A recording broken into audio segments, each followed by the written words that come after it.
Police ने जहरीले cobra सांप का जहर पकड़ा। सूरत पुलिस का जहरीला पर्दाफाश। 6 करोड़ के कोबरा जहर के साथ 7 आरोपी पकड़े गए। अहमदाबाद का सोनी पकड़ा गया। सूरत शहर एसओजी पुलिस को एक ऐसी कामयाबी मिली है जिससे पूरे गुजरात में हलचल मच गई है। शायद राज्य के इतिहास में पहली बार सूरत ने 5 करोड़ 85 लाख रुपए का बहुत कीमती कोबरा सांप का जहर पकड़ा है। इस खतरनाक नेटवर्क का पर्दाफाश सूरत के लस्काना इलाके से हुआ है। कैसे पकड़ा गया यह जहरीला नेटवर्क?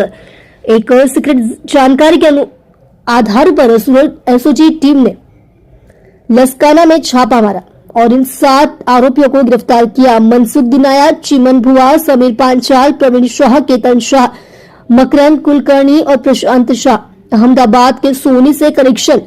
पुलिस की शुरुआती पूछताछ में जो बातें सामने आई है वे चौंकाने वाली है। पकड़े गए आरोपियों ने कबूल किया है कि वे यह जहर अहमदाबाद के एक सोनी से लाए थे। पुलिस ने तब छापा मारा जब वे इस जहर को सूरत के बाजार में बेचने की कोशिश कर रहे थे। अब पुलिस की एक टीम इस सोनी का लिंक पाने के लिए अहमदाबाद रवाना हो गई है। रेव पार्टियों में जानलेवा नशा सांप के जहर का इस्तेमाल आमतौर पर ब्लड प्रेशर और दूसरी मुश्किल दवाओं पर रिसर्च के लिए साइंटिफिक तरीके से किया जाता है, लेकिन सूरत में इतनी बड़ी मात्रा में पकड़े जाने के पीछे का मकसद काला धंधा माना जा रहा है। पिछले कुछ समय से मेट्रो सिटी में हाई प्रोफाइल रेव पार्टियों में नशे के लिए सांप के जहर का गैरकानूनी इस्तेमाल बढ़ गया है। इंटरनेशनल मार्केट में सांप के जहर की कीमत सोने से भी कई गुना ज्यादा है। प्रशासन अब सख्ती के मूड में है।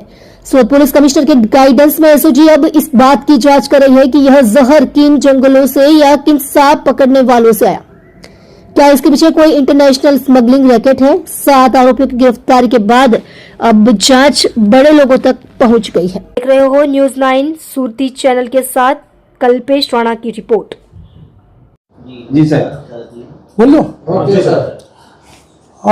गुजरातना इतिहासમાં સૌપ્રથમવાર 5 કરોડ 85 લાખની કિંમતનું પ્રતિબંધિત કોબરા સાપનું ઝેર એટલે કે વેનમ એની સાથે 7 ઈસમોને જે છે એ એસઓજીની ટીમે ઝડપી પાડ્યા છે અને એની જાણવાજોગ દાખલ કરી છે અને ફોરેસ્ટ વિભાગ આની અંદર જોડાયું છે અને આ વેનમ જે છે એ લેબના ટેસ્ટને અંતે સાબિત થશે તો ત્યારબાદ જે છે ફોરેસ્ટ વન અધિનિયમ સંરક્ષણ અધિનિયમ મુજબ ગુનો દાખલ કરી અને આગળની કાર્યવાહી કરવામાં આવશે।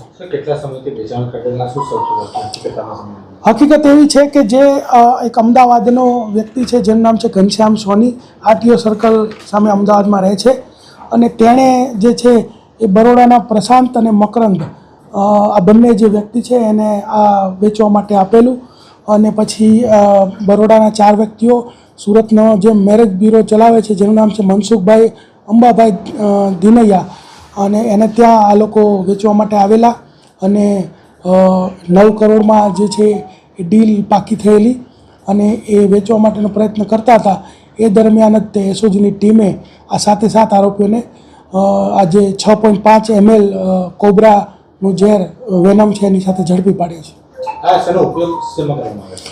આ જે વેનમ છે એ પ્રતિબંધિત છે અને એની 1 mlની કિંમત 90 લાખ રૂપિયા ઇન્ટરનેશનલી ગણાય છે અને આનો જે ઉપયોગ છે એ અલગ અલગ દવાઓ જેમ કે બીપીની દવા, પછી લોહી ગંઠાવાની દવા, હાર્ટ એટેકથી બચવા માટે તેમજ સાપનું ઝેર જે હોય છે એ ઝેર સાફ કર્યા પછી તેના ઉપચારની અંદર એન્ટી વેનમ તરીકે પણ આનો ઉપયોગ થાય છે અને મોટી મોટી જે રેવ પાર્ટીઓમાં હોય છે કે અમુક લોકો જે છે સ્નેક બાઇટ અથવા સાપના ઝેરથી નશો કરતા હોય છે તો આવી રેવ પાર્ટીઓમાં પણ આનો ઉપયોગ થતો હોય છે।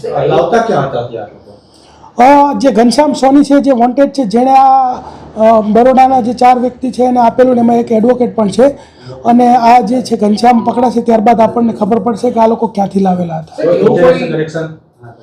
અત્યાર સુધીમાં કોઈ એવું જાણવા મળેલું નથી।